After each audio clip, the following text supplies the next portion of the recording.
दोस्तों कैसे हैं? Good evening all of you, सभी लोग आ जाइए। आज हम पढ़ेंगे साउथ ईस्ट एशिया के बारे में। सो लेट बिल्कुल भी नहीं होना है, चीजें ठीक से एकदम करनी है और आप इसमें ज्वाइन करते जाइए, जिससे और भी मजा आने वाला है। वर्ल्ड जियोग्राफी जैसे मैंने बताया था कि चल रही है और हमारे इसके लेक्चर डेली हो रहे हैं। So don't miss the classes, जो कि हमारी लाइव क्लासेस हैं। आप उसमें पूछ सकते हैं, आ सकते हैं और इसमें से परमानेंट आप क्लासेस हमारी एक जो इसमें चल रही है वो चलती ही रहेगी। तो इसलिए इसको कभी भी ऐसा ना करें कि इसको आप मिस करें या छोड़ें, ठीक है? ओके, हाँ जी, good evening all of you. और तेजी से आ जाइए, फिर स्टार्ट कर दे क्लास को। तो आज हम पढ़ने वाले हैं south east Asia. South east Asia, Asia आप जानते हैं, एशिया का ये वाला पार्ट जो आएगा साउथ ईस्ट, साउथ हो गया, ईस्ट हो गया, ये वाला पार्ट पूरा अगर एशिया ऐसा है तो ये वाला पार्ट हमें पढ़ना है। उसके बारे में हम इसमें स्टडी करेंगे। कुछ इसमें चाइना टाइप क्लाइमेट भी होगा, इसमें ट्रॉपिकल क्लाइमेट भी होगा, सवाना क्लाइमेट भी आएगा इसमें। तो इसमें सारी चीजें इसमें आ जाएंगी। साथ ही साथ आपका इक्वेटोरियल क्लाइमेट भी आएगा, जिसमें आपका इंडोनेशिया भी हम कवर करेंगे, इसमें ऑस्ट्रेलिया भी कवर करेंगे। इंडोनेशिया, ऑस्ट्रेलिया, इंडिया एंड आपका जितने छोटी छोटी कंट्रीज हैं लाइक ताइवान हो गया, ये सारी चीजें इसके अंदर आ जाएंगी। और फिलीपाइन है, म्यांमार है, ऐसे सारी कंट्रीज इसमें आने वाली हैं, जिनके बारे में हम थोड़ा थोड़ा पढ़ेंगे और इसमें देखेंगे भी। Okay, so Anshika Yadav, good evening Anshika, how are you? कैसे चल रही स्टडी आपकी? आप तैयारी कर रहे हैं आईएएस की? आप आईएएस की प्रिपरेशन करते हो? तो इसमें साउथ ईस्ट एशिया में सबसे पहले आपको एक मैप जरूर देखना है, और जिससे आपको एक एशिया का मैप पता चल जाए। वैसे मैंने इसमें बता ही दिया, फिर भी आपका मन रहता है कि हाँ ये चीजें मुझे चाहिए और जानना जरूरी है। आप अपने मैप, मैं हमेशा कहता हूं कि मैप जरूर इसमें थोड़ा सा आप अपना एटलस खोल के रखो, ठीक है? तो साउथ ईस्ट एशिया की बात हम कर रहे हैं बेसिकली। सो हम इसमें देखेंगे इस चीज को। Let's discuss about the south east Asia. तो आपको इजीली आपको मालूम चल जाएगा और साउथ ईस्ट एशिया का पार्ट भी आपको दिख जाएगा। थाईलैंड, म्यांमार, ये सारा चीज जहां आप सोच रहे हो भविष्य में जाने के लिए, मलेशिया, इंडोनेशिया, सिंगापुर, ये सभी चीजें यहाँ पर आपको मिलेंगी और इसको आप यहाँ पर देख पाएंगे, ठीक है? तो सिंगापुर, यहाँ पर स्टेट्स भी देखेंगे। कभी कभी होता है मलेशिया और इंडोनेशिया से कौन सी चीज जोड़ती है, बेसिकली यहाँ पर इससे नहीं जोड़ती है, सिंगापुर और इंडोनेशिया को जोड़ती है। वो है आपका कौन सी स्टेट है, यहाँ पर आपको स्टेट्स भी नजर आएंगी। तो सारी चीजें हमें यहाँ पर देखना है, यहाँ पर समझना है। यस, ओके, अंशिका कह रही कि मैं कर रही हूँ तैयारी आईएएस की। ओके, सो आप लोग अगर तैयारी प्रिपरेशन कर रहे हैं तो आप इसमें आ जाइए। और नया बैच जो हमारा एक 9th से चल रहा है, दूसरा बैच जो आने वाला है वो है 23 अप्रैल और इसके बाद 11 मई से आने वाला है। तो आप इसमें लेट ना करें और आप एडमिशन लेंगे तो और भी क्लासेस आपको मिलेंगी। अभिषेक पटेल, गुड इवनिंग अभिषेक, कैसे हो? और मुझे लगता है आप शायद पहले भी आते रहे हो और बीच में शायद आपने बंद कर दिया था कुछ। तो इस चीज को थोड़ा सा आप जानिए और यहाँ पर हम देखेंगे, हर एक चीज को देखेंगे, समझेंगे यहाँ पर क्या क्या इसका सही है और कहाँ कहाँ से। तो आपको मैप खोल लेना है, साथ में समझते जाना है। तो हम स्टार्ट करेंगे म्यांमार से, ठीक है? फिजिकल जियोग्राफी ऑफ म्यांमार, जिसके बारे में हम पढ़ेंगे। This is also the part of, किसका पार्ट है ये अगर हम इसमें देखें? अंशिका गौतम सर, आप अच्छा पढ़ाते हैं। हाँ जी, हाँ जी, शिवम सिंह गौतम, गुड इवनिंग। अंशिका कुछ आगे और भी बोल दिया करो, सिर्फ एक ही पॉइंट आता है आपका, सर अच्छा पढ़ाते हैं, फिर लगता है चली जाती हो, ठीक है? तो थोड़ा सा पढ़ाई में और थोड़ा सा आप शायद प्रिपरेशन कर भी रहे हो तो थोड़ा सा रुका करो और इसको देखो साथ में। और दूसरे हैं इसमें शिवम सिंह गौतम, गुड इवनिंग शिवम। और आप सभी लोग इसमें एक अपना ग्रुप भी बना सकते हो, जो भी प्रिपरेशन कर रहा है, चाहे पीसीएस का हो चाहे वो आईएएस का हो, ये दोनों में फायदा करने वाला है, किसी को नुकसान नहीं करेगा। और जियोग्राफी में मैं आपको हर एक वो चीज बताऊंगा जो आपके एग्जाम में आ सकता है। अगर आपको एक ग्रुप बना लेते हैं, उनमें से आप मूर्ति, गुड इवनिंग मारुति, ओके, सो वाघा मोड है तो आपको अगर कोई भी प्रॉब्लम आती है तो ग्रुप में आप मैसेज कर सकते हैं। उनमें से आप हमारे एक राम जी हैं जो बैठते हैं यहाँ, देखते हैं सब कुछ, उनको साथ में जोड़कर और वहां से अपने क्वेश्चंस भेज सकते हैं। उन क्वेश्चंस को भी हम सैटरडे डाउट सेशन में जोड़ेंगे। आज वैसे फ्राइडे था, आज हमारा करंट अफेयर्स इसमें होना चाहिए था, तो आज नहीं हुआ। कल current affairs plus doubt session दोनों हम उसमें करेंगे। तो आपको ये चीज समझना है, ठीक है। तो इन चीजों को लेकर कहीं ना कहीं थोड़ा सा आपको अवेयर रहना होगा और समझना होगा, ठीक है। तो और आप बिल्कुल क्लासेस बिल्कुल मिस मत करो। 8 बजे है तो 8 बजे आपका एक होता है। जब भी आप यूपीएससी की प्रिपरेशन करें तो हमेशा एक चीज को देखिए कि यूपीएससी क्या चाहता है। यूपीएससी कंसिस्टेंसी चाहता है कि आपकी कंसिस्टेंसी होनी बहुत जरूरी है। लॉजिक उसके पीछे का समझना बहुत जरूरी है। यूपीएससी का मतलब है आप you are going to be officer बनने जा रहे हो। एन ऑफिसर, एक ऑफिसर जब बनोगे तो आपको लिए क्या चाहिए, आपका थॉट प्रोसेस अच्छा हो कि यू कैन थिंक इटसेल्फ, आप खुद सोच सको उसको और उसमें थॉट बिल्ड कर सको।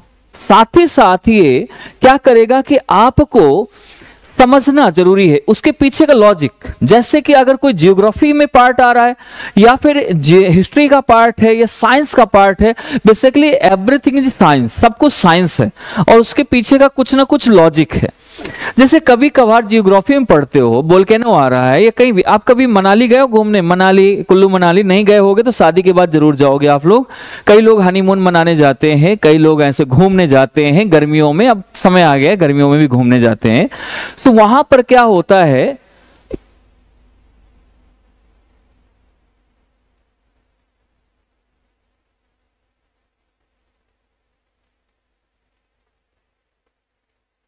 तो ये इसमें क्या होता है कि जब इसमें आप जाते हो तो इसमें सेंटिमेंट्स हमारे जुड़े होते हैं। सेंटिमेंट्स कैसे, आपने कभी देखा इस चीज को लेकर कि आप मनाली में जाओगे तो वहां पर स्प्रिंग वोल्केनो है, स्प्रिंग वोल्केनो, ठीक है। और वहां पर क्या है कि वहां नीचे से अर्थक्वेक आता है, इरप्शन होता है, बेसाल्टिक इरप्शन, और उस चीज को लेकर वहां पर क्या होता है कि वो अर्थ के ऊपर, अर्थ क्रस्ट के ऊपर कभी नहीं आता। तो अर्थ क्रस्ट के ऊपर कभी नहीं आता। अब यहां से लॉजिक समझना है, तो वहां पर क्या होगा कि उसे अर्थ जो वाटर है, जो ग्राउंड वाटर है, उसको वार्म कर देता है बहुत ज्यादा। उस ग्राउंड वाटर से ऊपर जो अर्थ सरफेस तक वाटर है उसमें से धुआं निकलने लगता है, गर्म हो जाता है। अब लोग क्या करते हैं कि जो जाते हैं तो यहां से चावल ले जाते हैं, वहां मिलते हैं। लोगों ने अपना एक बिजनेस बना रखा है, तो वो क्या करेगा, बिजनेस को पोटली, उसको चावल को पोटली में बांधेगा और उसमें डालेगा अपनी स्टिक से, तो जिससे पक जाती है वो थोड़ी देर में। तो हमें लगता है, अब कहते हैं इस चावल को खा लो तो सारा चीज पाप खत्म हो जाते हैं, सारे बीमारियां खत्म हो जाती हैं। बेसिकली वो बॉइल्ड वाटर है जो कि अर्थक्वेक से हो रहा है, इसकी वजह से वहां पर अर्थक्वेक, जानते हो कितना गर्म होता है और कितना ज्यादा लावा फेंकता है, तो वो वाटर को पूरा बॉयल कर देता है। जैसे उसमें जाएगा 5 मिनट रुकेगा तो वो ऑटोमेटिक पक जाएगा। लेकिन हमारे सेंटीमेंट से जुड़े हुए हैं, तो ये लॉजिक भी समझना जरूरी। इसके साथ साथ लाइक जैसे कि आपने कभी आर्ट एंड कल्चर पढ़ते हो, मूर्ति पूजा के बारे में पढ़ते हो, स्टार्ट करते हो। So good evening Riyansh, okay, मेरा 12th अभी हुआ है, मारुति ने कहा ओके आप 12th हुआ है, आप डेली पढ़िए। आप आईएएस की प्रिपरेशन अभी से अगर कर रहे हैं तो आपको बहुत बेहतर मिलने वाली चीजें, आप अभी से अगर डेडिकेटेड हैं, आपका एम है तो 100% यही तो होता पढ़ने वाला बच्चा। बट आपको जैसे साइंस पढ़ते थे उसमें लॉजिक अभी तक नहीं लगाया 12th तक, तो लेकिन अब लॉजिक लगाना जरूरी है, क्योंकि लॉजिक रीजन उसका जानना बहुत जरूरी। किसी भी अपने लाइफ का भी रीजन जानो कि व्हाई आई एम हियर, मैं क्यों हूं यहां, अब मैं क्या हूं, तो आपको उसका मतलब समझ आ जाएगा मेरे दोस्त। तो यही चीज हमें ध्यान देना है अपनी लाइफ में। और सबसे इंपॉर्टेंट चीज है कि जैसे मैंने बताया कि आर्ट एंड कल्चर में आप देखो मूर्ति पूजा स्टार्ट हो। मूर्ति पूजा हमने आज जाना कि राम भगवान होते हैं, लक्ष्मण है, सीता माता है, शंकर भगवान है, बट कोई देखा है इनको कि कैसे मूर्ति बनती थी? नहीं। अगर वैदिक एज में चले जाएं तो वैदिक एज में कैसा होता था कि सब कुछ अपनी इच्छाओं को पूरा करने के लिए हम लोग अग्नि यज्ञ करते थे, और यज्ञ करने से अग्नि ऊपर की तरफ जाती है तो हम उसमें मांगते थे भगवान ऊपर होंगे कोई। फिर जैसे जैसे लेटर वैदिक पीरियड आया, उस लेटर वैदिक पीरियड में अब जब किंगडम सिस्टम आ गया, राजा परमानेंट होने लगा, अब उस राजा ने प्रीस्ट को, क्योंकि प्रीस्ट ही राजा को परमानेंट कर सकता था, कि प्रीस्ट बहुत होशियार होता था, राजा वहां पर तब इलेक्टेड होता था, उसकी कोई वैल्यू नहीं होती थी, जब चाहो हटा दो दूसरे को राजा बना दो, जो पावरफुल, ताकत, जिम उम जाता रहा हो, अच्छा बॉडी बिल्डर रहा हो, जो बचा सके क्लान को अपने, उस तरीके से। तो उसमें होता क्या था कि राजा ने सोचा कि यार लड़ाई मैं करता हूं, सारा कुछ मैं करता हूं, लेकिन मेरा फिक्स ही नहीं है, मेरी पोस्ट ही फिक्स नहीं, मैं जब चाहूं तब हटा दिया जाऊंगा। तो वहां पर क्या हुआ कि प्रीस्ट से उसने रिक्वेस्ट किया कि हम आपको इतना ग्रांट देंगे और ये चीजें देंगे आपको दान में, आप हमारा फिक्स कर दीजिए कुछ। तो उन्होंने कहा ठीक है भाई, फिक्स कर देते। तो उन्होंने राजा के लिए अश्वमेध यज्ञ, राजसू यज्ञ करवाए, दौड़ रथ दौड़ कराई, सब कुछ करा, राजा को जिताने लगे। तो राजा को महान बताया, तो राजा ने फिक्स हो गया, प्रीस्ट भी फिक्स हो गया। यहीं से कास्टनिज्म आया, वर्ण सिस्टम यहीं से शुरू हुआ, पहले वर्ण सिस्टम नहीं था। अब इसके बाद क्या हुआ कि जैसे जैसे टाइम बदलता तो राजा को लगा कि यार प्रीस्ट की हमें जरूरत नहीं। कुछ राजा ऐसे भी होते नास्तिक टाइप, उन्होंने लगा कि नहीं, प्रीस्ट की कोई जरूरत नहीं, मंत्री की जरूरत नहीं है, हम कर लेंगे ऐसा, ठीक है। अब प्रीस्ट ने क्या किया कि प्रीस्ट को आदत पड़ गई कमाने की। भाई अगर 100 रुपए आपको पॉकेट मनी डेली मिल रही है या 1000 मिल रही है, अब एकदम से कम हो जाए तो आप उसके लिए कुछ क्या करोगे, कहीं ना कहीं से जुगाड़ तो करोगे। तो उसने जुगाड़ किया कि जनता से कर लें। जनता के पास 5 यज्ञ लेके पहुंच गया, दिन भर में 5 यज्ञ करे, जितना राजा देता था उतना 5 यज्ञ से वो कमा लेता था, उसका फिर से प्रॉफिट उतना हो गया। अब कुछ संवाद लोगों ने कहा कि भाई हमें मुक्ति मोक्ष चाहिए, नहीं चाहिए, कोई फर्क नहीं पड़ता, हम नहीं करा पाएंगे। अब उन्होंने सोचा एक अल्टरनेट रास्ता ढूंढ लेते हैं। वो मूर्ति स्टार्ट किया उन्होंने, मूर्ति को बनाकर उन्होंने कहा कि भगवान यही है, अगर आपने सही काम नहीं किए तो ये आपको दंड दे देगा।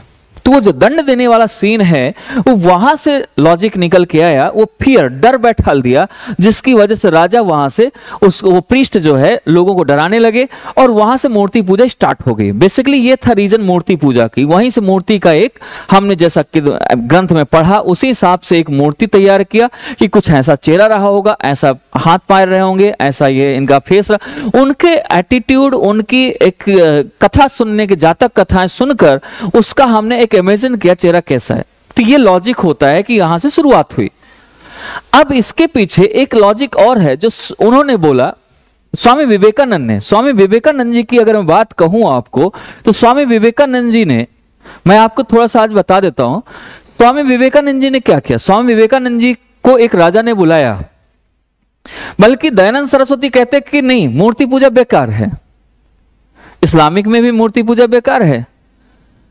बट विवेकानंद ने कहा कि नहीं, ऐसा कुछ नहीं। विवेकानंद को एक राजा ने बुलाया और राजा ने कहा कि आप मूर्ति पूजा से लोगों को भटका रहे हो, आप बहुत गलत कर रहे हो। उसने कहा ऐसे कैसे?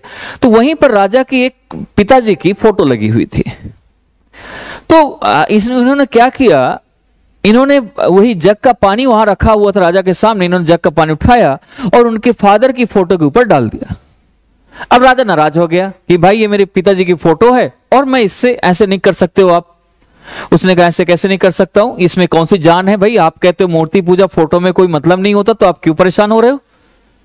तो उन्होंने कहा कि मेरे पिताजी हैं, अभी तक जिंदा थे, अभी खत्म हुए, डेथ हुई है, तो ऐसे कैसे मैं मान लूंगा? उन्होंने कहा बस यही बात है, आप जब भी कोई गलत काम सही काम करते हो अपने पिताजी से बताते हो कि भाई मैंने पिताजी आज मैंने इतना बड़ा काम कर दिया, आप होते तो देखते मैंने ये किया, आपको संतुष्टि मिलती है बोलकर। सेम सिचुएशन हर एक कैंडिडेट में अप्लाई होती है।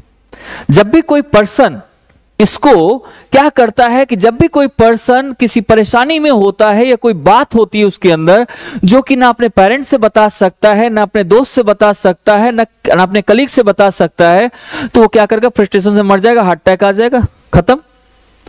उससे बचने के लिए ये तरीका है कि आपकी बात कोई सुन ले तो आपका दिल हल्का हो जाएगा, मन हल्का हो जाएगा, यही होता है ना।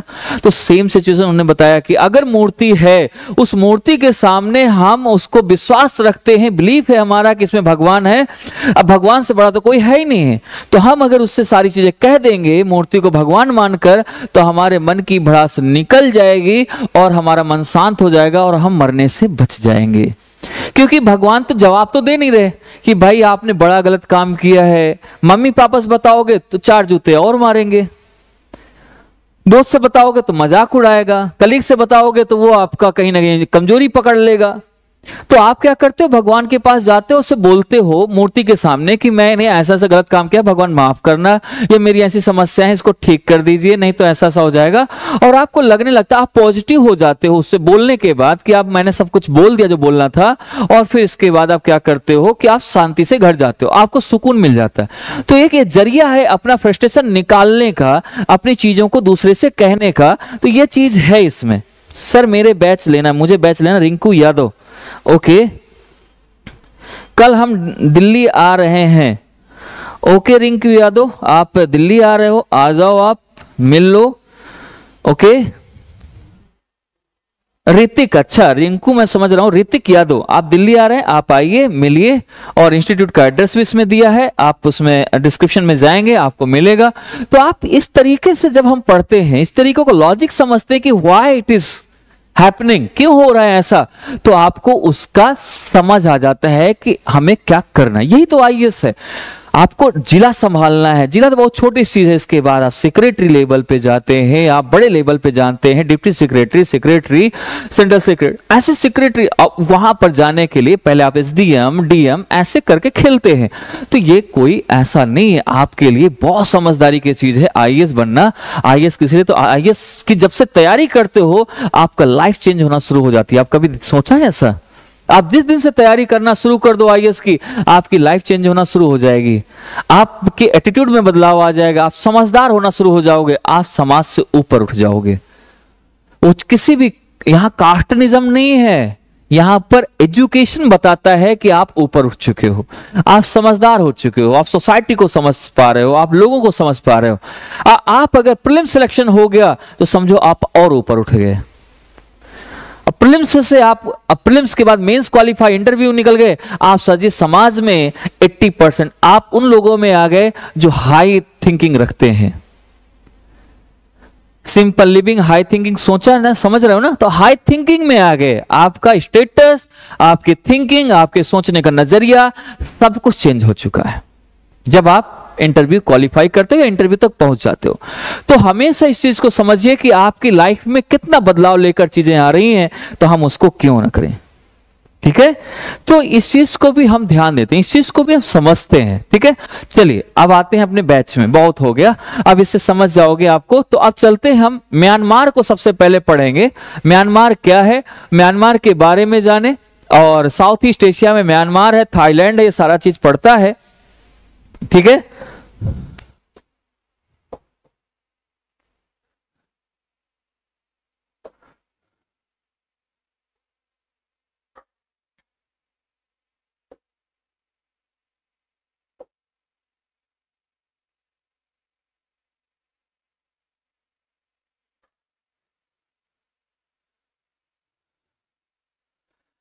ये म्यांमार है आपके, ये म्यांमार पहले बर्मा कहते थे, जब हमारा देश पहले, this the part of the India, it was the part of India, पहले था, अब नहीं है।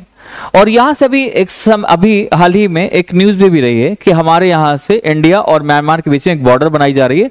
2018 में भी डिसाइड हुआ था, अभी फिर से डिसाइड हुआ कि बॉर्डर बना लिया जाए, जो इलीगल इमिग्रेशन होता है, लोग आते हैं, उनको रोका जा सके। तो ये भी एक चर्चा में रहा है। तो बेसिकली आईआर का पार्ट है वो, फिर भी आपको समझना है कि हमारे इंडिया से, यहां से लोग इंडिया में ना आने पाए, क्योंकि इंडिया की बॉर्डर है यहां से म्यांमार से। तो इस म्यांमार को इस तरीके से बचाने की भी इसमें बात हुई थी कि म्यांमार से जो इमिग्रेट आते हैं उनको हम रोक सके, जो वहां से प्रवासी आते हैं उनको हम रोक सके। अब रही म्यांमार की फिजिकल बात की क्या क्या चीजें हमें इसमें पढ़नी है, क्या क्या समझना है और कैसे कैसे, तो म्यांमार आपको समझ आ रहा है। म्यांमार में अगर हम चीजों को देखें तो यहाँ पर बहुत सारी डाइवर्सिटी है। ऐसा नहीं कि म्यांमार सिर्फ एक छोटा सा देश है, यहां पर आपको बहुत सारी चीजें आएंगी, बहुत सारी नदियों के नाम जो इंपॉर्टेंट है, जो एग्जाम में पूछे जाते हैं। तो इसमें है ethnic diversity in Myanmar. Myanmar में कैसी कैसी डाइवर्सिटी है, किस तरीके, किस तरफ क्या है। तो आप अगर म्यांमार में जाएं और अपना मैप खोलिए तो आपको पहले तो मैं बता दूं इसके आसपास कौन कौन सी चीजें हैं, क्या क्या है इसके। नॉर्थ में आपके कोचीन, ईस्ट में सान, यहां से आप अपने म्यांमार में जाइए, फिर आप अपने मैप में जाइए, सॉरी म्यांमार कह रहा हूं, म्यांमार अभी तो नहीं जा पाएंगे। ईस्ट में आपको क्या पड़ रहा है, ये सॉरी ये नॉर्थ में अगर देखें तो कोची है म्यांमार के। इसके ईस्ट में अगर जाएंगे तो सान मिलेगा, इसके वेस्ट में जाइए तो चिन मिलेगा, और इसके साउथ में जाओगे तो कारेंस मिलेंगे। इसमें पूरा मैप नहीं है सही से, बट आपको देखना है इसमें। इसके बाद साउथ ईस्ट में जाइए, इस वाले पार्ट पे, इसके इस वाले पार्ट में, तो इसको बोलते हैं, इसका नाम इसका राखीन, राखीन।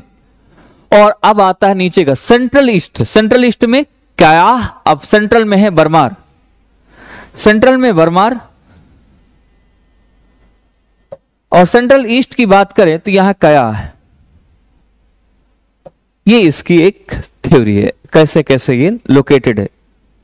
ठीक है, इसके बाद हम इसमें जब इसकी बात करते हैं एथनिक की डाइवर्सिटी की, तो ये डाइवर्सिटी है म्यांमार सिटी की सबसे। अब ये म्यांमार की बात होगी, अभी म्यांमार की भी हम रिवर्स के बारे में बात करेंगे, लेकिन थाईलैंड का भी थोड़ा सा देख लें। थाईलैंड भी है, थाईलैंड किससे किससे जुड़ा है, थाईलैंड में पहले कैसे इसका देख लें। ब्रिटिश टाइम पे म्यांमार, मलेशिया, ये सारा ब्रिटिश के हिस्से में हुआ करता था, अगर पहले के हिस्से में देखा जाए। और इसके बाद आप अगर हम थोड़ा सा इस पार्ट को और ले जाएं कि ब्रिटिश टाइम पे कैसे था हमारे यहाँ, तो किस किस उसके कभी कभी यहाँ से क्वेश्चन बहुत आता है, खास करके पीसीएस में और आईएएस के प्रीलिम्स में, कि ब्रिटिश टाइम में म्यांमार और मलेशिया ब्रिटिश के हिस्से में हुआ करता था, जब फॉरेन जो हमारी विदेशी औपनिवेशिक शासन थे, कॉलोनियल रूल था यहाँ। और फ्रांस के हिस्से में होता था वियतनाम, लाओस और कंबोडिया, जो इसके पार्ट हैं। वियतनाम, लाओस एंड कंबोडिया, ये आता था आपका फ्रांस के हिस्से में, जो कि थाईलैंड से भी जुड़ा हुआ था। ठीक है, तो ये चीज यहां पर आती थी। थाईलैंड जो है आपका वो नेवर कॉलोनाइज्ड, कभी भी थाईलैंड जो है वो कभी भी किसी औपनिवेशिक शासन ने लिया ही नहीं है। सबसे बड़ी बात थाईलैंड की यही है। थाईलैंड किसी के उसमें अंडर में था ही नहीं। थाईलैंड पूरी तरीके से पहले भी इंडिपेंडेंट था। थाईलैंड में कोई कॉलोनियल रूल नहीं था यहाँ, ये बहुत बड़ी बात है। सभी कॉलोनियल रूल में जकड़े हुए थे, इंडिया जैसे, चाइना जैसे कंट्रीज जुड़ी हुई थी, बट थाईलैंड नहीं था। अब फिजिकल जियोग्राफी ऑफ थाईलैंड की अगर बात करें तो आप यहां से भी देख सकते हैं। आप अगर थाईलैंड की बात करते हैं फिजिकल जियोग्राफी में अगर बात करें, तो कुछ चीजें मैं आपको मैप से भी थोड़ा सा बताता जाऊं, जिससे आप, क्योंकि आप अपना मैप तो खोलोगे नहीं, ये तो मुझे मालूम है।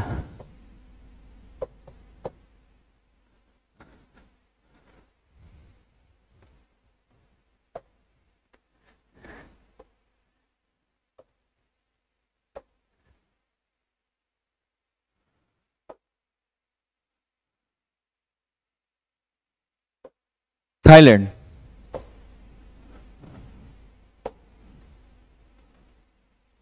ये थाईलैंड, ये कभी भी कॉलोनियल नहीं रहा। कोई इस पर किसी का वो नहीं था कि कोई इसमें वो रहा हो, औपनिवेशिक शासन इसके ऊपर कोई काम किया हो, वो सारा कुछ नहीं था इसमें। ये पूरी तरीके से आजाद था पहले से। इसके बाद थाईलैंड पे एक यहां पर आप देखेंगे कुछ प्लेट्यूज हैं जो वहां पर आपको देखना है। सान प्लेट्यू, कोराट प्लेट्यू दिख रहा है आपको। Good evening Mandeep, good evening.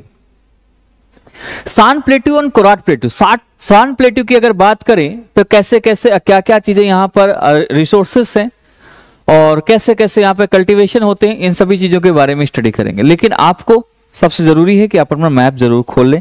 Map नहीं है तो बेकार है यहाँ इस चीज को पढ़ना, क्योंकि वर्ल्ड जियोग्राफी पूरी डिपेंड ही है किस पर, मैप पर। ठीक है दोस्त, तो यहां पर सान प्लेट्यू रेनो शैडो रीजन है। सान प्लेट्यू जो है यहाँ पर, तो ये हमारा सान प्लेट्यू, इसमें आप देखेंगे तो सान प्लेट्यू में हमारे क्या है, सीधा सीधा रेन शैडो रीजन है। मैं आपको यहां पर लिख भी देता हूं। अगर हम सान प्लेट्यू की बात करें, एक तरफ सान प्लेट्यू लिखो, ठीक है,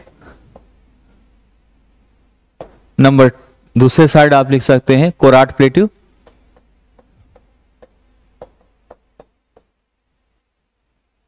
ये इसमें से आपको नजर आएगी चीजें अलग अलग। यहां पर ये क्या है, रेन शैडो,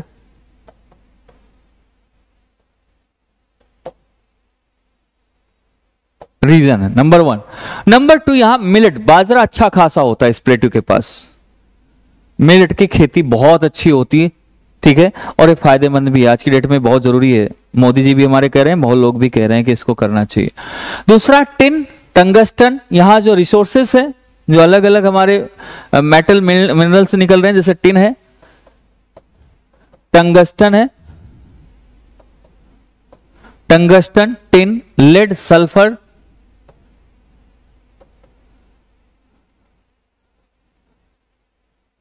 लेड हो गया, सल्फर हो गया, एंड इस तरीके के रिजर्व्स यहां पर है।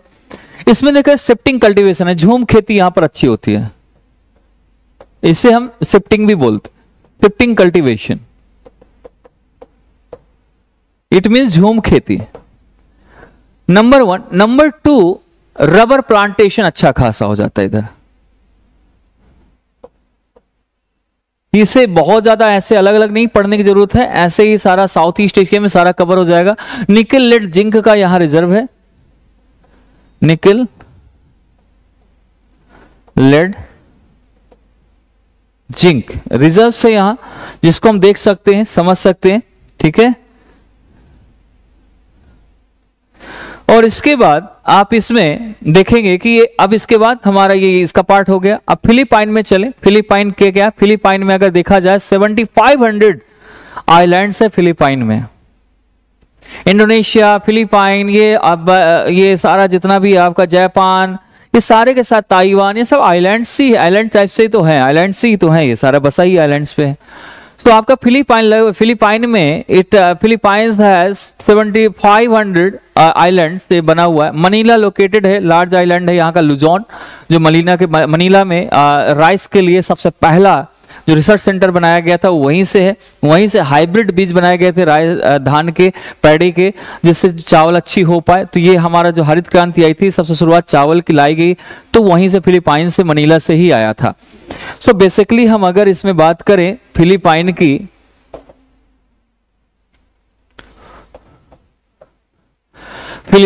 फिलीपाइन में 7500 आइलैंड्स हैं।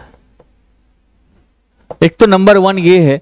सेकंड, मनीला लोकेटेड है कहां पर, लार्जेस्ट आइलैंड पर, जिसका नाम है लुजोन, जहां से आपको ये हाइब्रिड बीज बनते हैं, जहां पर आप तो वो दैट इज मनीला। मनीला यहाँ का फेमस है।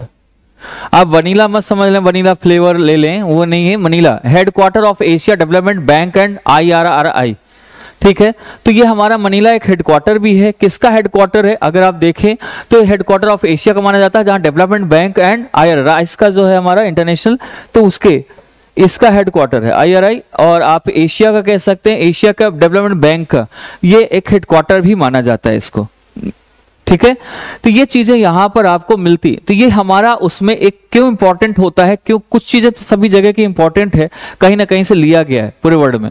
अब फिजिकल जियोग्राफी आप इंडोनेशिया में आ जाओ, इंडोनेशिया में आपको और नजर आएगा। आप इंडोनेशिया में जब आप करते हैं कि कैसे कैसे इंडोनेशिया बना हुआ है, इंडोनेशिया बेसिकली थाईलैंड के नीचे आप आएंगे तो मलेशिया मिलेगा, मलेशिया से नीचे आएंगे तो सिंगापुर मिलेगा। सिंगापुर की राजधानी भी, कैपिटल भी सिंगापुर है, और सिंगापुर वैसे एक ही सिटी है जिसकी पूरी उसी कंट्री है, वही सिटी है, उसी कैपिटल है वही, तो सारा कुछ वही है। वहां से आपका इंडोनेशिया के पार्ट जुड़े हुए हैं। अगर हम उसकी बात कर लें तो आप यहां से इसको देख सकते हैं कैसे कैसे जुड़ता है। और इंडोनेशिया आपका बोर्नियो, जो आपका सुमात्रा, जकार्ता और बोर्नियो, तो सुमात्रा आइलैंड से जो जुड़ता है वो है आपका, सुमात्रा आइलैंड से सिंगापुर जुड़ता है, उसको हम देख लेंगे। और कौन सी स्टेट जोड़ रही है, सुंडा स्टेट है, कौन सी स्टेट है, ये सारी सुंडा स्टेट आपका जकार्ता और सुमात्रा को जोड़ता है। तो ये सारी चीजें आपकी इसमें आ जाएंगी।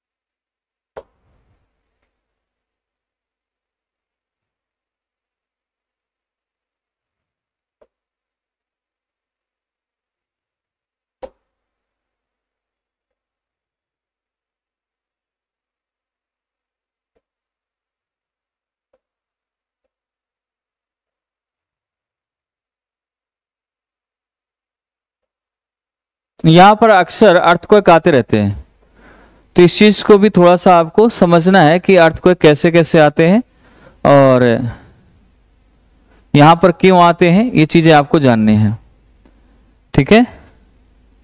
कहां कहां आपकी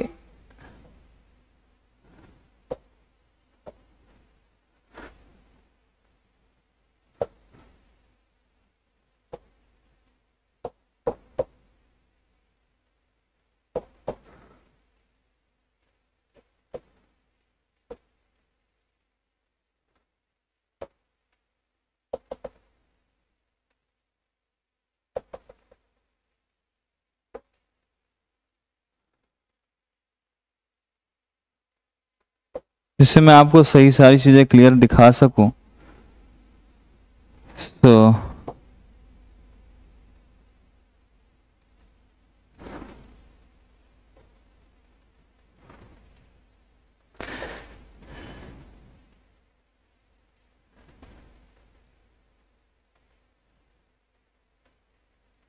ये लाइन से कुछ स्टेट की कहाँ जहाँ जोड़ रही हैं, ये आपको इजीली समझ आ जाएगा। स्टेट्स के नाम मैं सारे आपको बता दूंगा।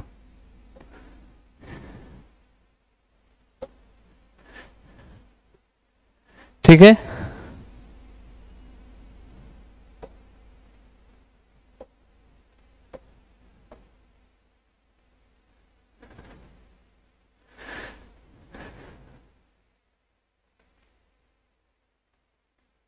चले तो ये हो गए हमारे, जिसमें से आपको इजीली देखने को मिल जाएगा।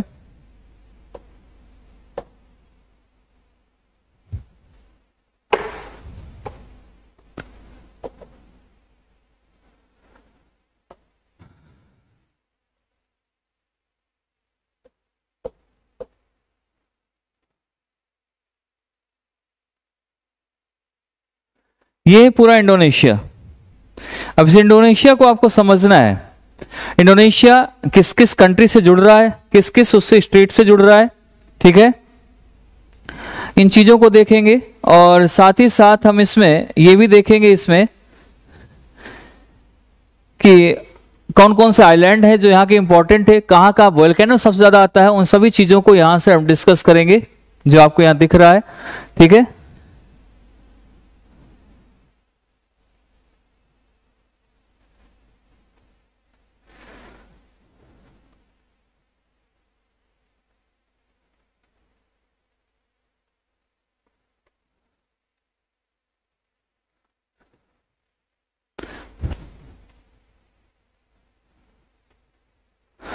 तो ये है आपका इंडोनेशिया, जो कि मैंने बताया कि ये आपका कहां से जुड़ा हुआ है। पहला तो ये मलेशिया आ जाता है और मलेशिया के नीचे यहां पर सिंगापुर है, सिंगापुर। और ये है आपका Sumatra island which is the part of Indonesia. ये सारे इंडोनेशिया के पार्ट्स हैं। यहीं पर आपका बाली स्ट्रेट, जहां पर बाली थे जो सुग्रीव के भाई माने जाते हैं, ये सारे इसके। तो यहां पर सिंगापुर से ये जोड़ता है। वैसे सिंगापुर स्ट्रेट भी से बोलते हैं, जो इसको जोड़ रहा है दोनों को, सिंगापुर स्ट्रेट। बट ये बहुत कम पूछा जाता, सिंगापुर स्ट्रेट नाम नहीं, इसको बोलते हैं स्ट्रेट ऑफ मलाका। वो जो जोड़ती है उसे बोलते हैं स्ट्रेट ऑफ मलाका। ये है यहाँ का स्ट्रेट ऑफ मलाका, जो कि आपको इससे जोड़ देती है। देन इसके बाद हम इसमें थोड़ा सा और चेंज करें तो आपको ये इंडोनेशिया पे ये भी नजर आएगा कि यहाँ सुमात्रा, सुमात्रा से जावा, ये दोनों को अगर जोड़ा जाए, यहां से सुमात्रा और जावा की अगर बात करते हैं यहां पर, तो यहां पर सुंडा स्ट्रेट जोड़ता है। यहां पर जावा सी है, सुंडा स्ट्रेट, सुंडा स्ट्रेट जोड़ रहा है।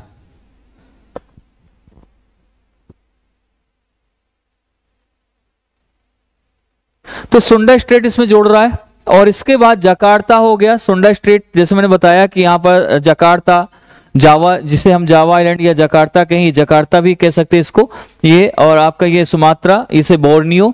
और जो इक्वेटर लाइन है वो आपकी किस किस लाइन से होके जाती है, और यहाँ पाम की सबसे ज्यादा खेती होती है, एग्रीकल्चर। और इक्वेटर जो है आपकी सुमात्रा को, बोर्नियो को क्रॉस करती है, कट करती है। तो एक ये भी इंपॉर्टेंट रीजन है इसका, और इसे हम ऐसे करके समझ सकते हैं। इसके बाद आपका इंडोनेशिया की बात करें, इंडोनेशिया में एक Indonesia archipelago, largest in the world में अगर देखें आइलैंड है, सबसे बड़ा आइलैंड जिसे बोला गया है। लगभग मोर देन कह सकते हैं यहाँ पर बहुत बड़े आइलैंड से यहाँ, और सबसे बड़ा आइलैंड इसे माना भी जाता है। इंडोनेशिया का जो सबसे बड़ा आइलैंड है उसका नाम है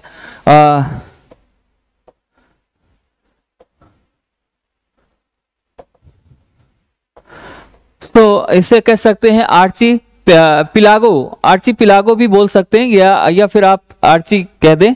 तो ये आर्ची पिलागो है, जिसमें archipelago this is the largest in the world. और इसमें अगर आइलैंड्स की बात करें या फिर कुछ ऐसे, तो ये 13,500 के आसपास इसमें आइलैंड्स हैं। 13,500 आइलैंड्स यहाँ पर इससे ज्यादा, मोर देन दिस, और ये फोर्थ मोस्ट पॉपुलस जो आपका पॉपुलस कंट्री है इन दी वर्ल्ड।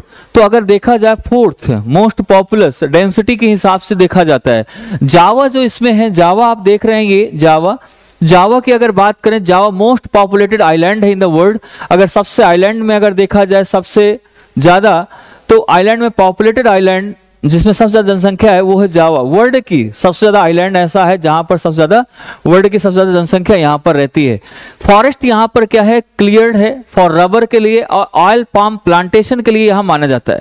ऑयल पाम की खेती होती है बहुत ज्यादा, और ऑयल पाम जो होता है आजकल देख रहे हैं सभी को, नौजवान जितने भी हैं यंगस्टर, उनको सभी को हार्ट अटैक आ रहा है, खत्म हो रहे हैं। कोई कोई घर जिम कर रहा है, खत्म हो गया, घर पे है कोलेस्ट्रॉल उसका बढ़ गया, खत्म हो। उसके पीछे रीजन है, आप चाहे मार्केट से घी खरीदो, चाहे आप घासलेट डालडा खरीदो, या फिर आप रिफाइंड ऑयल खरीदो, और या फिर आप सरसों का तेल क्यों ना खरीदो, अगर मार्केट से है तो उसमें ये लोग अपने पैसे बचत करने के लिए, कि पाम ऑयल बहुत सस्ता होता है, तो उसको 100% मिलाते ही मिलाते, जब मिला देते हैं तो उसमें कोलेस्ट्रॉल बढ़ता है, और हार्ट के लिए वो बहुत मुश्किल हो जाता है, हार्ट के लिए एक परेशानी बन के आ जाता है। और जो हार्ट में जाएगा तो जाहिर सी बात है वो ब्लॉकेज बनाएगा और वो खत्म हो जाएगा।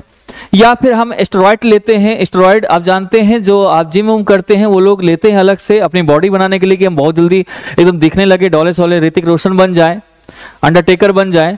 तो वो उस चक्कर में, बनने के चक्कर में वो ज्यादा स्टेरॉइड लेने लगते हैं, जिसकी उनकी बॉडी उसको नहीं उतना ज्यादा पंप कर पाती, उतना ज्यादा नहीं वो लोड ले पाती, जिसकी वजह से वहां पर ब्लॉकेज आने लगते हैं और वो खत्म हो जाता है। कभी कभार ऐसा भी होता है जब टेंशन लेते हैं आप और उस टाइम पे एक्सरसाइज कर रहे हैं तो वहां पर भी ये नुकसान करता है, वहां पर भी ब्लॉकेज होना शुरू हो जाते हैं।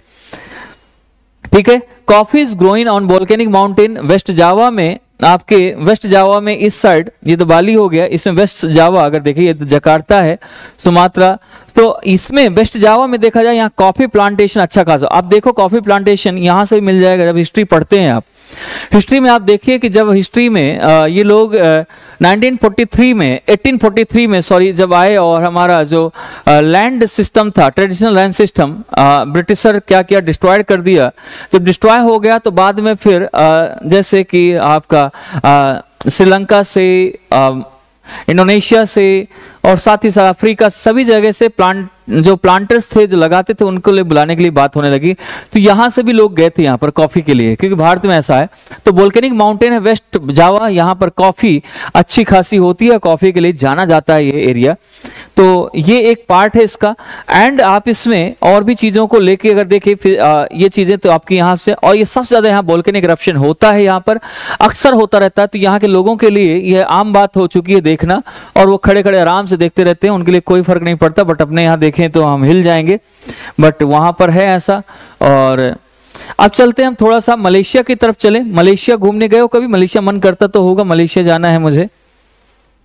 तो मलेशिया भी एक आइलैंड है बेसिकली, और मलेशिया भी आइलैंड की तरह है। और ऊपर देखे तो मलेशिया का फिजिकल जियोग्राफी वेस्टर्न पेनिनसुला है, most populated than eastern plain. इसका जो पार्ट है वेस्टर्न पेनिनसुला, इसका वेस्ट पार्ट मलेशिया का, मलेशिया ले आए तो आपको ये है मलेशिया, ये मलेशिया देख रहे हो। इस मलेशिया में इसका जो बेस्ट पार्ट है वेस्टर्न पेनिनसुला, इस पार्ट की बात करें तो ये सबसे ज्यादा पॉपुलेटेड है, more than populated than eastern plain. ये इसमें कम पॉपुलेशन है, इधर ज्यादा पॉपुलेशन है। ठीक है, इसके साथ साथ यहाँ मोस्ट सिटी जो है इस साइड ज्यादा है, ज्यादातर सिटी का है मोस्ट पॉपुलेटेड। इसका मतलब है कि जितनी भी पॉपुलेशन है वो इस तरफ की सिटीज में ज्यादा होगा, वेस्टर्न वाले पार्ट में, इधर कम है। तो एक ये भी है। दूसरा ये है कि यहाँ पर कुछ रिजर्व से भी है छोटी सी कंट्री, बट इसमें भी रिजर्व है, जैसे टिन का रिजर्व है, ऑयल है, गैस है, रबर प्लांटेशन होता है, फिशिंग अच्छी होती है। तो यहाँ पर oil, gas, rubber plantation,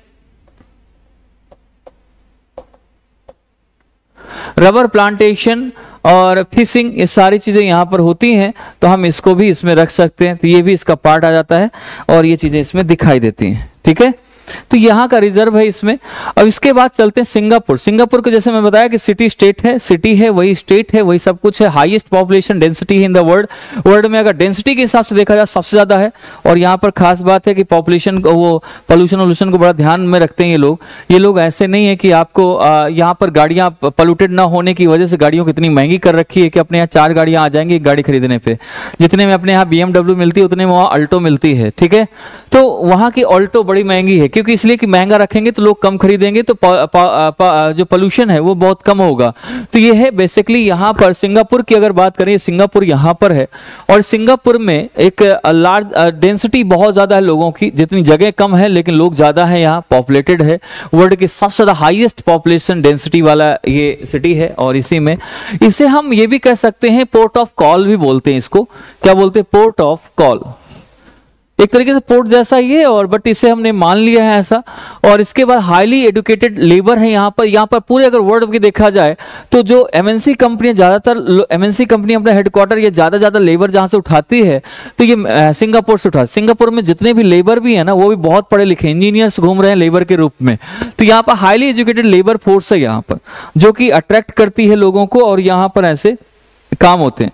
south east Asia में ट्रॉपिक ऑफ कैंसर पास होती है, जो ओनली म्यांमार में, साउथ ईस्ट एशिया में अगर देखा जाए तो अगर ट्रॉपिक ऑफ कैंसर की बात करें, इक्वेटर की बात ना करें, इक्वेटर तो पास होता है सुमात्रा बोर्नियो से होते हुए, बट अगर इंडोनेशिया में अगर बात करें तो यहां से होके जाएगा, जो कि इक्वेटर लाइन होगी 0 डिग्री। बट अगर हम ट्रॉपिक ऑफ कैंसर की बात करें, कर्क रेखा की बात करें, ट्रॉपिक ऑफ कैंसर, तो वो आपका यहां से होके जाता है सिर्फ म्यांमार, जो उसके ऊपर वाले पार्ट है म्यांमार है, जो इंडिया से जुड़ा हुआ है, इसलिए म्यांमार से होते हुए हमारे यहां से जाता है। तो only Indonesia has land south of equator in the south east Asia में अगर देखा जाए। और ट्रॉपिक ऑफ कैंसर म्यांमार में, साउथ ईस्ट एशिया में इक्वेटर पास होता है सुमात्रा और बोर्नियो से। यहां से क्वेश्चन आ भी चुका 2016 में, 17 में भी आया था, और ऐसे करके कई बार क्वेश्चन पूछे जाते हैं, एवरी ईयर आता है कुछ ना कुछ। Reverse of south east Asia के अगर रिवर्स हम देख लें तो कौन कौन से रिवर्स हैं जो इंपॉर्टेंट है, आप उसमें बात करें। Rivers of south east Asia, तो इसके साल्विन रिवर नंबर 1,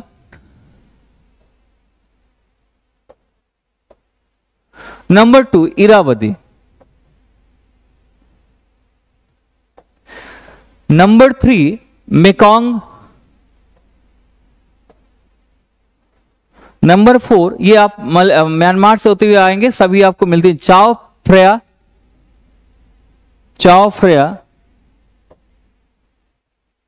नंबर 5 चाओ फ्रेया के बाद रेड रिवर। ये यहां की सबसे फेमस रिवर्स है जो हम यहां पर पढ़ते हैं, और ये सारी साउथ ईस्ट एशिया की रिवर्स हैं जो फेमस है, बहुत इंपॉर्टेंट है, जहां से इन कंट्रीज की लाइफलाइन जुड़ी हुई है। लाइफलाइन इसलिए कहा जाता है क्योंकि इसके बिना वहां पर कुछ पैदा ही नहीं होगा। तो सबसे पहले हम साल्विन रिवर की बात करें। साल्विन रिवर जो है ऑरिजिनेट होती है तिब्बत नॉर्थ ऑफ लासा से। ये म्यांमार की रिवर है, म्यांमार की लाइफलाइन इसे कही जाती है बेसिकली। तो ये हमारी ओरिजिनेट होती है, तिब्बत पार्ट है जो आपके हिमालय के ऊपर, तिब्बत। तो तिब्बत में एक जगह है नॉर्थ पार्ट में तिब्बत में और नदर्न पार्ट में, वहां पर है ल्हासा,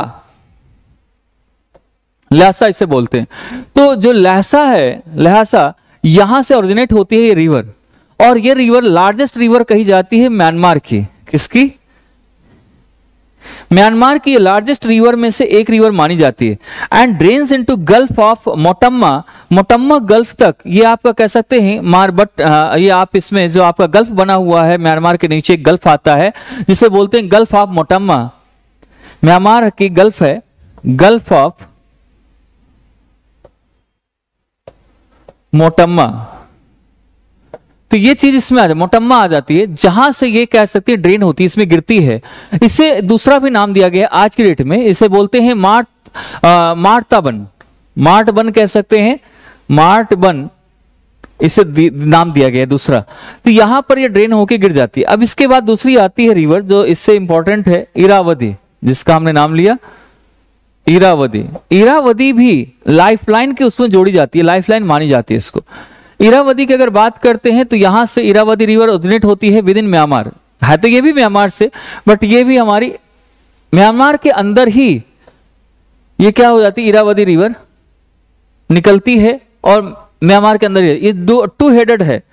ये रिवर क्या है? टू हेडेड है। इसे राइस बॉल ऑफ म्यांमार कहा जाता है। यहाँ पर जो राइस होता है सबसे ज्यादा इस एरिया पे होता है जहां से इरावदी रिवर, इसको लाइफलाइन ऑफ, सॉरी वो मैंने साल्विन को बोला था, बेसिकली ये है लाइफलाइन ऑफ दी म्यांमार की रिवर मानी जाती है। टू हेडेड है। वार्ड स्ट्रीम इसे मेल माली है, दूसरा नमाई है। तो दो नदियां आके जुड़ती हैं तब जाके ये इरावदी बनती है। तो इरावदी रिवर वैसे बेसिकली टू हेडेड है, दो सिर हैं इसके, टू हेडेड से। पहला है आपका वार्ड स्ट्रीम, वार्ड स्ट्रीम जिसे हम कह सकते हैं वार्ड स्ट्रीम माली, पूरा नाम ऐसे कह सकते हैं। दूसरा जो है हमारी वो है अनमाई, नमाई। ये दोनों ने मिलकर आपकी इरावदी रिवर बनाते हैं। और ये इरावदी साथ ही साथ यहां पर ये भी क्या है, ट्राई जंक्शन भी बनता है। यहां पर एक जगह है जिसका नाम है Chindwin, चिंडविन।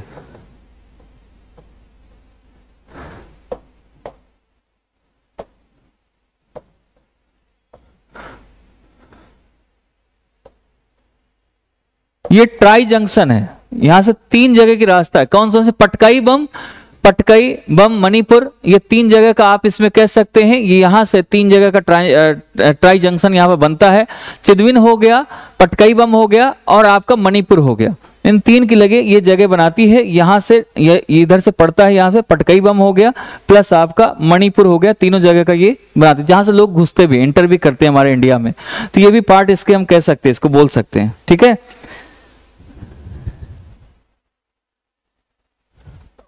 Okay.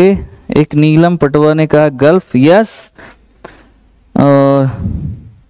Okay, thank you. और इरावदी रिवर जो म्यांमार में है that is called rice bowl of Myanmar. ये आपको राइस बाउल ऑफ म्यांमार कही जाती है। Why? Because of bank of the Irrawaddy, जो अगर देखा जाए वहां पर राइस प्रोडक्शन बहुत ज्यादा होता है, कल्टीवेशन, जिसकी वजह से इसे राइस बाउल ऑफ म्यांमार कहते हैं।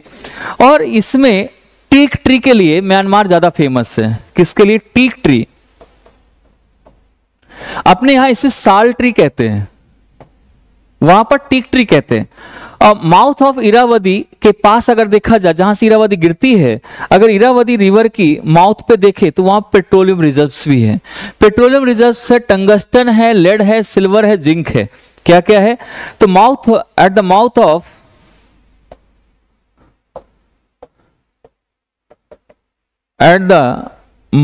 ऑफ इरावदी रिवर कुछ इसमें से कौन कौन सी हैं? Petroleum reserves number 1, number 2 tungsten, lead, zinc, tungsten, lead, zinc, ये सारे, सिल्वर भी बोल सकते हैं, सिल्वर भी है थोड़ा बहुत, तो हम इस पार्ट को इसमें ला के आ सकते हैं। Thank you. अब इसमें से हम इसमें देखें, इरावदी हो गया। नाउ हमें मेकांग रिवर के बारे में स्टडी करनी है। मेकांग रिवर कहां से निकलती है, इसका क्या क्या है? मेकांग रिवर भी ओरिजिनेट होती है तिब्बत से, जिसे आप तिब्बत से फिर निकलती है और फिर इसके बाद ये यहां से आती है। तो मेकांग रिवर के बारे में अगर डिस्कस करें तो ये भी साउथ ईस्ट एशिया की सबसे इंपॉर्टेंट है river, Mekong river.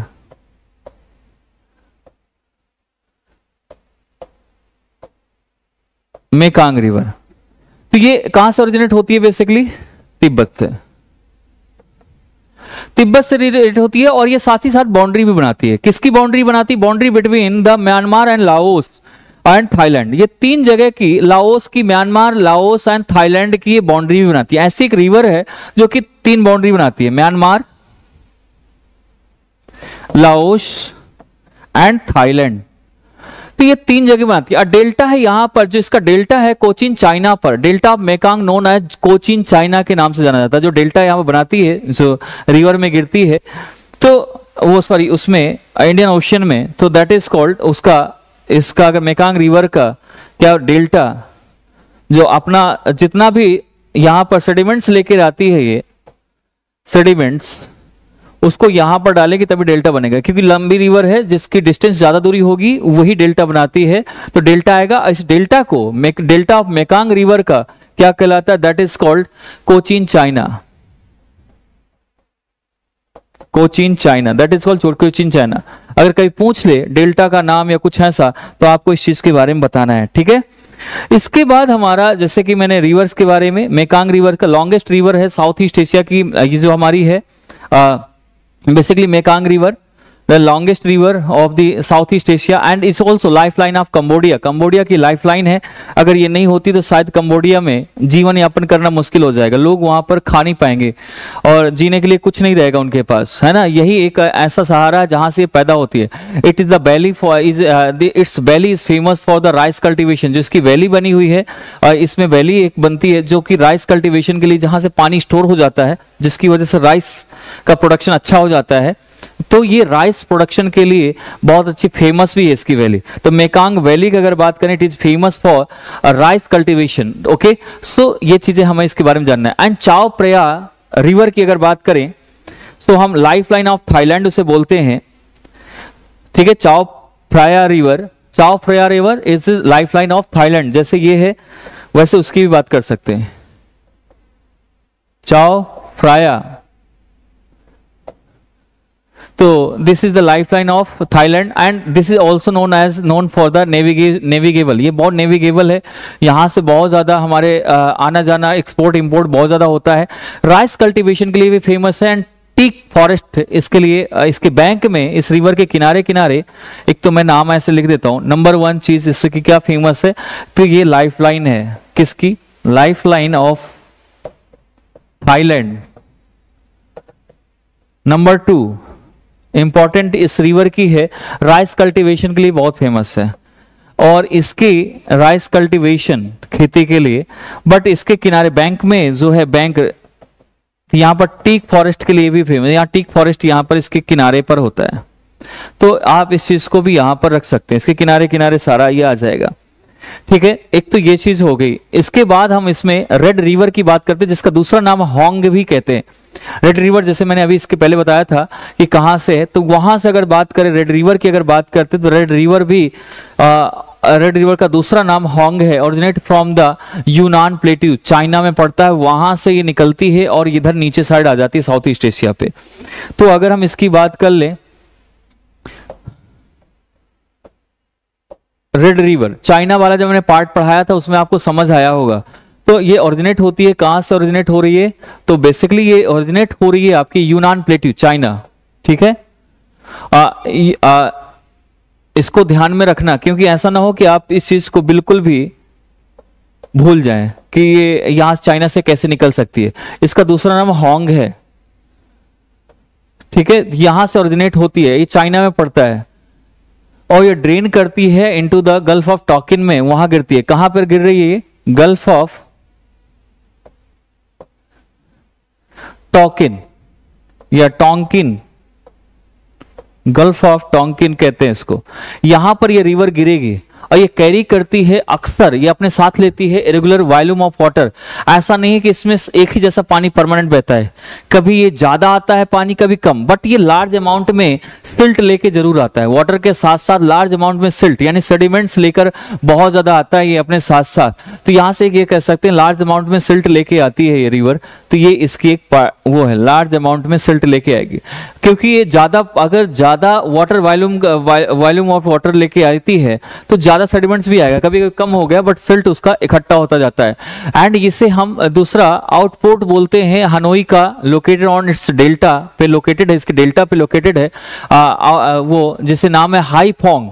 हाईफोंग basically Hanoi का पोर्ट है, ठीक है।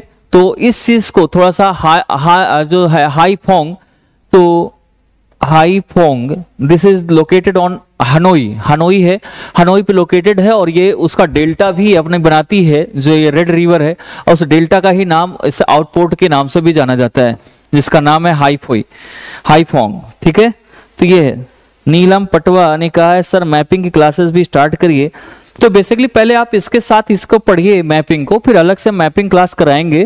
और ये वर्ल्ड जियोग्राफी चल रही, तो इसमें थोड़ा सा मैं स्पीड से ले रहा हूँ, और क्योंकि एग्जाम आ रहा है पास में तो टाइम ज्यादा बचा नहीं है, बट हम साथ में इसके जरूर कराएंगे, ठीक है।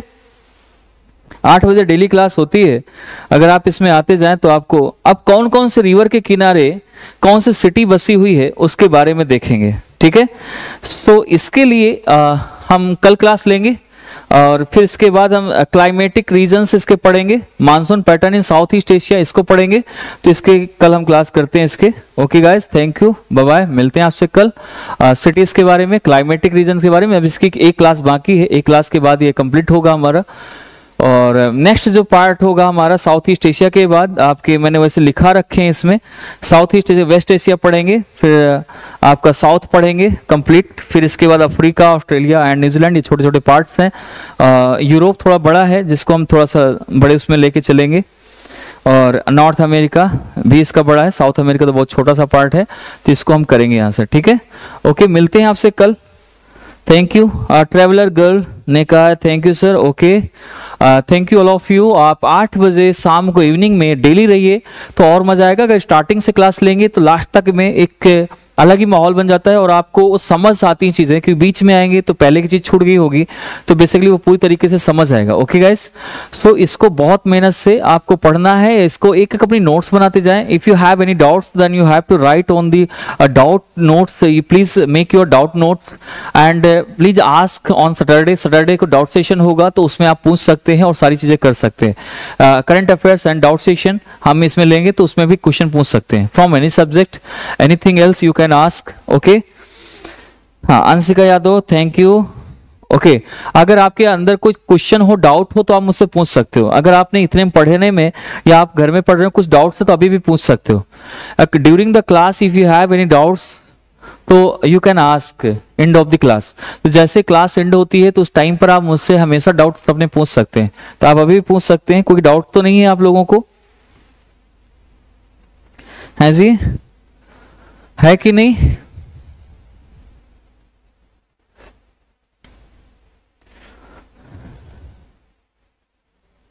नहीं, देख लेते हैं किसी के डाउट्स हैं तो क्लियर कर दें, अदरवाइज फिर क्लास को एंड करेंगे हम। तो I think there is no doubts, everything is clear, right? सब कुछ क्लियर है?